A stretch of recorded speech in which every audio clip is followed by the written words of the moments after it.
Köszöntöm a kedves hallgatókat, ez itt a Tűzvonalban a legfrissebb adása, állandó vendégünk Robert C. Kastel biztonságpolitikai szakértő, az NKE kutatója. Üdvözlöm! Jó napot kívánok, és nagy szeretettel üdvözlöm a nézőinket, hallgatóinkat egy napsütéses Jeruzsálemből. Örömmel köszöntjük, és látjuk, hogy egy kicsit békésebb a háttér, úgyhogy ez így magának a műsornak is jót tesz egyébként már a minőség szempontjából, másrészt nyilván ön is nyugodtabban tud a kérdésekre reagálni. 4 fő témát hoztam a mai napra. Az első témánk az lenne, hogy az elmúlt napokban láttam, hogy egyre többen cikkeztek arról, hogy összeomolhat az ukrán front, és hogy többen tartanak ettől az eshetőségtől, hogy ez hamarosan bekövetkezhet. És arra gondoltam, hogy most anélkül, hogy mennyi ennek a realitása, meg mit látunk konkrétan a fronton, arról kérdezném, hogy katonailag hogy néz ki egy ilyen helyzet? Mikor lehet azt mondani, hogy összeomlik egy front? Mi történik akkor, ha összeomlik egy front? Most akár az ukrán helyzetről egy picit elvonatkoztatva is kérdezem, aztán rátérhetünk majd itt a konkrétumokra is, csak érdekelne magában azt, hogy mit jelent maga az, hogy front összeomlás? Általában egy front összeomlásáról akkor beszélünk, mikor 8 jelenség egyidejűleg, vagy többé-kevésbé egyidejűleg érvényesül.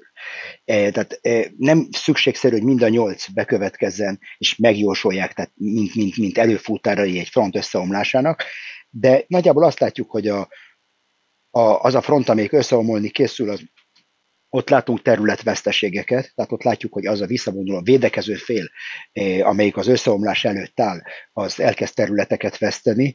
Ez mondjuk Ukrajnában ez bekövetkezett gyakorlatilag 2 lépcsőben is, tehát tudjuk, hogy a nagy tavaszi ellentámadást nagyjából Ukrajna úgy fejezte be, hogy az oroszok nettó előnyre tettek szert egy ilyen minimális, tényleg számokban alig kifejezhető előnyben, de valamennyi területet vesztettek az ukránok, és most a 2024. évben az oroszok szinten elfoglaltak, nem is az orosz hivatalos kommunikáció, az orosz propaganda talán 400 négyzetkilométerről beszél, ami semmi tulajdonképpen, de mégis egyfajta jel, amire érdemes odafigyelni. Ez olyan, mint mikor az autó műszerfalán meggyújt, fölvillan egy ilyen piros jelzőlámpa, egy ilyen piros izzó, egy piros jelző, azért érdemes rá odafigyelni. Tehát ez az első dolog. A második ilyen jele annak, hogy egy front összeomolni készül, ez a parancsnoki rendszereknek az összeomlása. Tehát gyakorlatilag azt jelenti, hogy a parancsnokok vagy nem tudják kiadni a parancsaikat, vagy nem hajtják végre, vagy technikailag nem képesek azt a parancsot elküldeni. És erre is látunk példát Avdiivkában. Például láttunk ott egy ilyen epizódot, hogy a csapatok rendezetlenül vonultak vissza, és ehhez kapcsolódik a harmadik jele az összeomló frontnak, az alacsony morál. Tehát mikor a katonák fejvesztve menekülnek, és nem rendezetlen vonulnak vissza, akkor ez általában az alacsony morálnak a jele, és ezt is láttuk Avdiivkában. Akkor negyedik ilyen jel az a dezertálásoknak a magas száma, tehát Ukrajnára inkább az jellemző, hogy egyszerűen nem vonulnak be. Tehát tudjuk azt, hogy rengeteg ilyen behívót, rengeteg ilyen körözést adnak ki, a polgári rendőrség rengeteg körözést ad ki olyan személyek ellen, akik nem tettek eleget a behívónak. Tehát lehet, hogy technikailag még nem számítanak katonaszökevénynek, csak egyszerűen nem jelentek meg a katonai szolgálatra. És ez is egyfajta jel, hogyha ez a százalék arány mondjuk 100 behívottból egyre többen húzzák ki magukat a szolgálat alól, akkor ez is mutat valamit. Egy további ilyen jel az ellenségnek a betörése a védelmi vonalak mögé egy vagy több ponton. Ezt kevésbé látjuk, egyenlőre az oroszoknak nem sikerült mélységben betörniük az orosz vonalak mögé, az ukrán vonalak mögé, de láttuk, hogy bizonyos helyeken voltak ilyen próbálkozások, voltak helyi sikerek. Egy további ilyen jel lehet a megerősített vonalaknak az összeomlása. Tehát amit az ukránok vizionáltak a Surovikin vonalon, és amit az oroszok elértek mondjuk ott Avdiivkában, ott láttuk, hogy egy védelmi vonal összeomlott avval, hogy elfoglalták ezeket a városokat. Egy következő jel, amiről már beszéltünk talán, ez a rendezetlen visszavonulás a csapatoknak Avdiivkában, egyértelműen láttuk ezt, és azt is láttuk, hogy hiába küldtek elit alakulatokat, hogy megtámogassák ezt a szétporladó helyi védelmi vonalat, nem sikerült megállítani, és a legutolsó jel az pedig, mikor olyan eszközök vesznek el, amiket a másik fél ilyen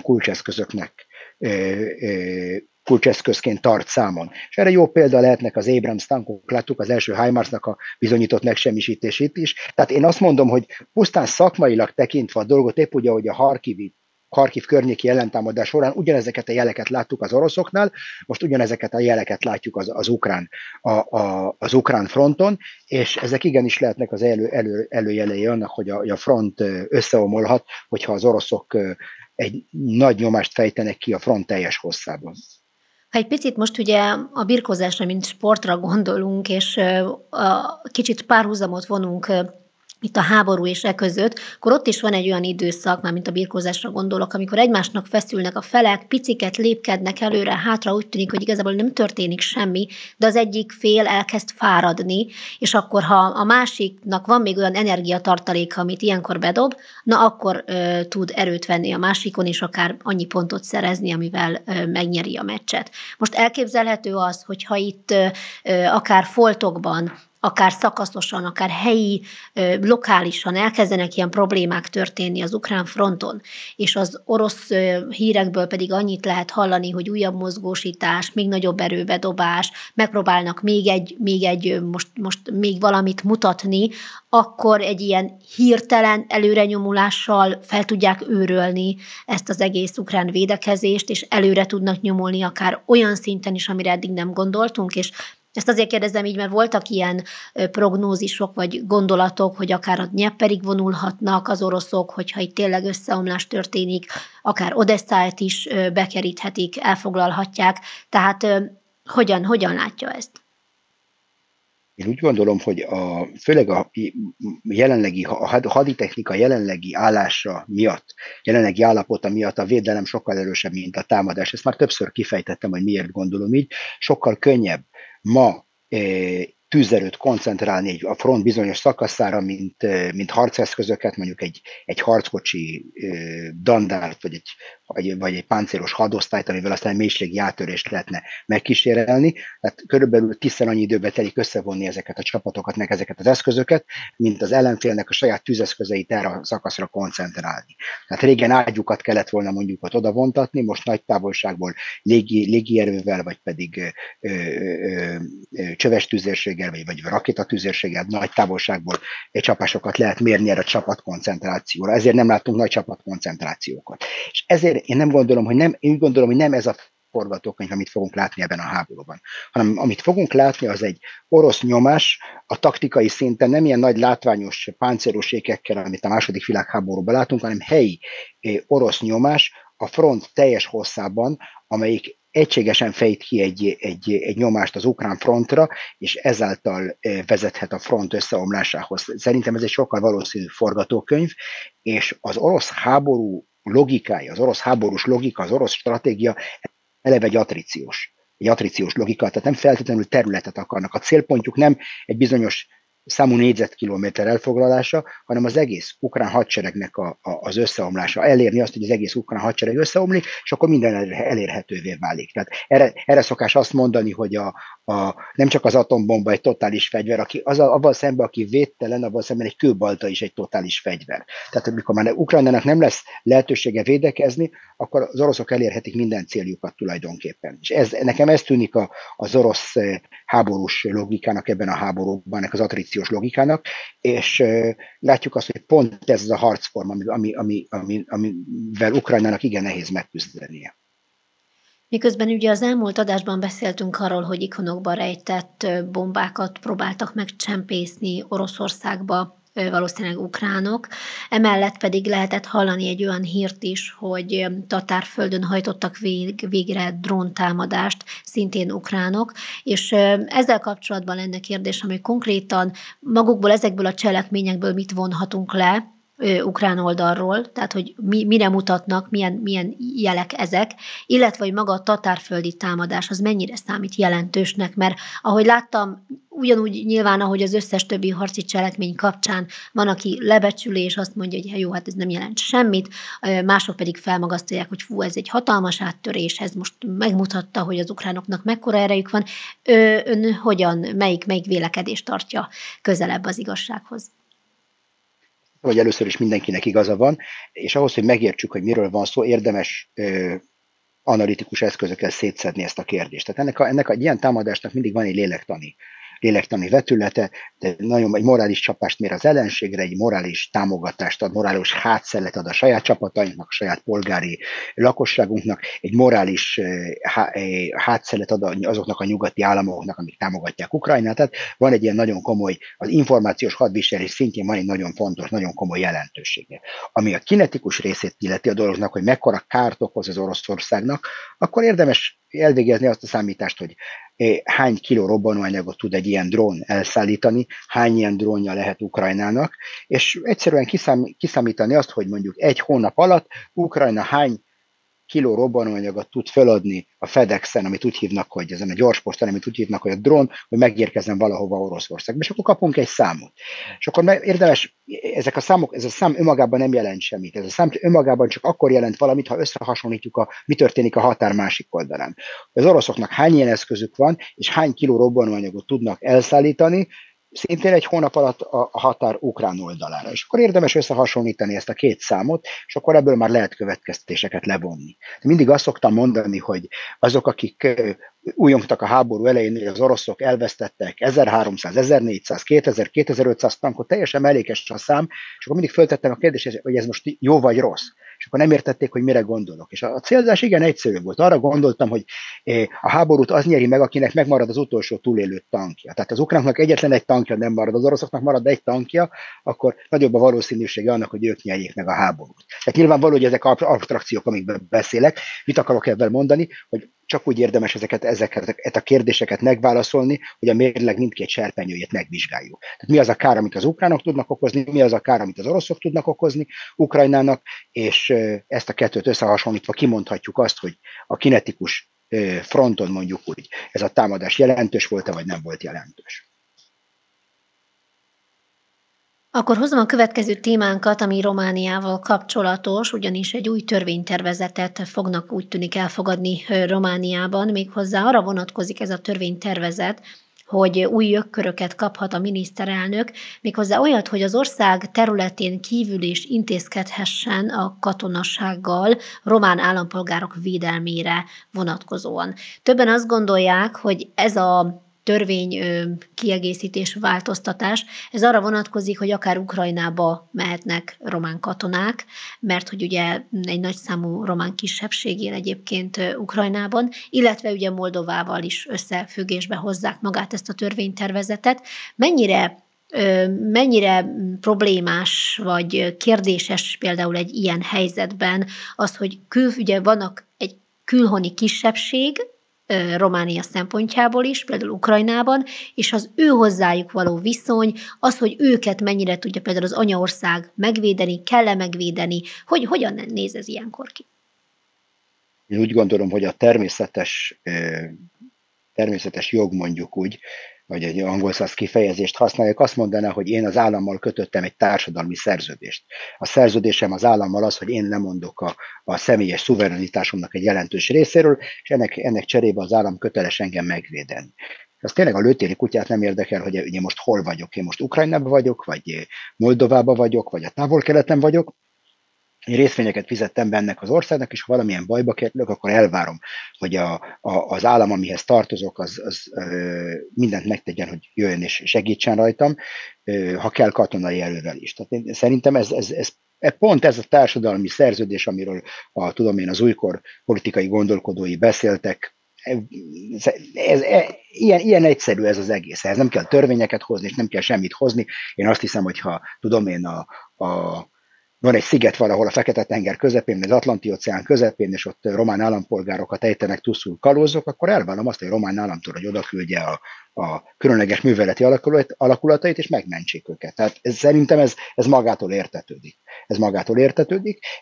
Ez ami az elvi szinten. Ami a gyakorlati szintet illeti, Európában ami volt, az lesz. És ahogy láttuk ezt a kötélhúzást ott Bukovinával kapcsolatban, meg Beszarábiával kapcsolatban, a sztálini Szovjetunió és a Román Királyság között, láttuk korábban is az osztrák-magyar monarchia és az oroszok között. Tehát vannak ezek a peremterületei a különböző birodalmaknak, különböző regionális hatalmaknak vagy államoknak, és akkor ott a kisebbségek csupán az egyik ürügy arra, hogy ezt a befolyásokat kiterjesszék, és ez a surlódás mondjuk ugye a különböző hatalmak hatalmak között, ez mindig is folyt, és mindig is folytatódni fog ezeken a területeken. Ilyen szempontból ez tökéletesen beleillik ebbe a mintázatba. Hadd kérdezzem akkor Izraelről is itt a műsor végéhez közeledve, ugyanis a héten már beszéltünk az Öztűzben arról az esetről, amikor Damaszkuszban történt egy légicsapás, ahol iráni tisztviselők haltak meg. Akkor, amikor mi még abban a pillanatban erről beszélgettünk, akkor hivatalosan nem vállalta magára Izrael ezt a légicsapást. Én úgy tudom, hogy azóta ez megtörtént, és már tényként kezelik, hogy Izrael hajtotta végre ezt a légitámadást, és ezzel kapcsolatban pedig felmerül a kérdés, hogy milyen válaszra számítanak, milyen válaszra várnak Irántól ezzel kapcsolatban.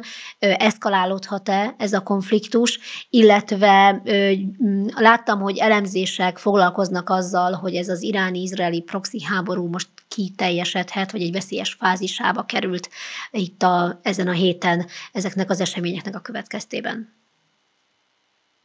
Lehet, hogy én néztem el a dolgokat, de én sehol nem láttam azt, hogy Izrael hivatalosan felelősséget vállalt volna a támadás fölött, és ez igen jó jel.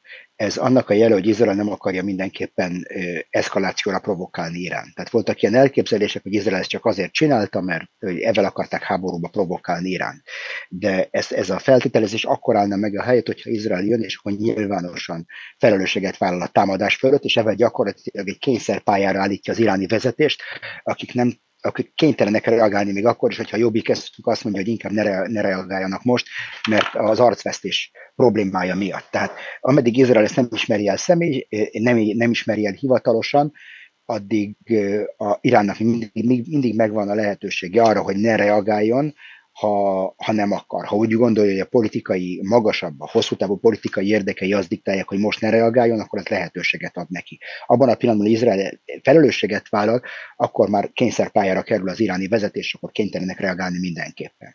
Tehát én így látom ezt a dolgot, hogy a válasz milyen formában fog megnyilvánulni, valószínűleg a legkisebb ellenállás irányába, tehát itt valószínűleg zsidó célpontokról van szó valahol a világban, vagy egy izraeli követség valahol a világban, ezeket érheti támadás, és ezt sem valószínűleg Irán fogja végrehajtani, hanem valamelyik proxián keresztül, és erre a kézenfekvő történelmi analógia a két támadásot Argentínában a 90-es években, 94-ben talán volt a Buenos Aires-i zsidók hitközség épület ellen intézett terrortámadás, és az izraeli követség ellen intézett terrortámadás. Több tucat ember halt meg mind a két támadás során, és ezt csak hivatalos Irán hajtotta végre. Tehát én azt hiszem, hogy egy ilyen amit fogunk látni, ennek a proxy háborúnak a folytatása lesz, ennek a kriptoháborúnak, hogy egész pontos legyek, ennek a titkos háborúnak a folytatása lesz, mikor senki nem vállal felelősséget nyilvánosan.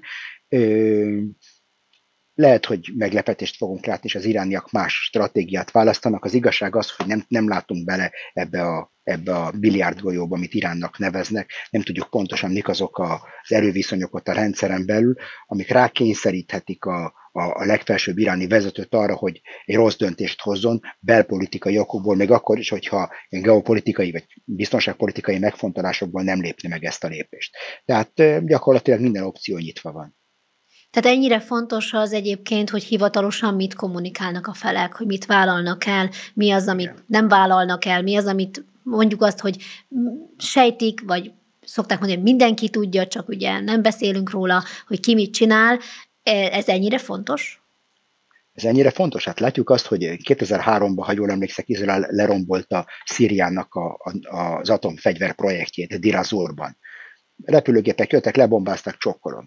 Most volt egy ilyen aggodalom avval kapcsolatban, hogy ha Izrael ezt a lépést meglépi, akkor egy regionális háború fog kitörni Szíria és Izrael között, utána pedig ebből egy regionális háború lesz, és ez nem az a Szíria volt, amit most látunk. Tehát nem a polgárháború utáni Szíria, hanem még a polgárháború előtti egy komoly állam, egy igen jelentős konvencionális hadsereggel, vegyi fegyverekkel, tehát nem egy olyan ellenfél, akit le lehet nézni, és erre a megoldás, erre a dilemmára az volt, hogy meg lehet támadni a szíreket, nem szabad őket megalázni. Tehát abban a pillanatban, hogy diadalmasan hencegünk, hogy mi támadtuk, mert mi követtük el ezt a támadást, akkor a becsület megköveteli azt, hogy válaszoljanak, még akkor is, ha nem akarnak válaszolni. És ugyanez a történelmi példát, ezt lehet alkalmazni Iránnal kapcsolatban is.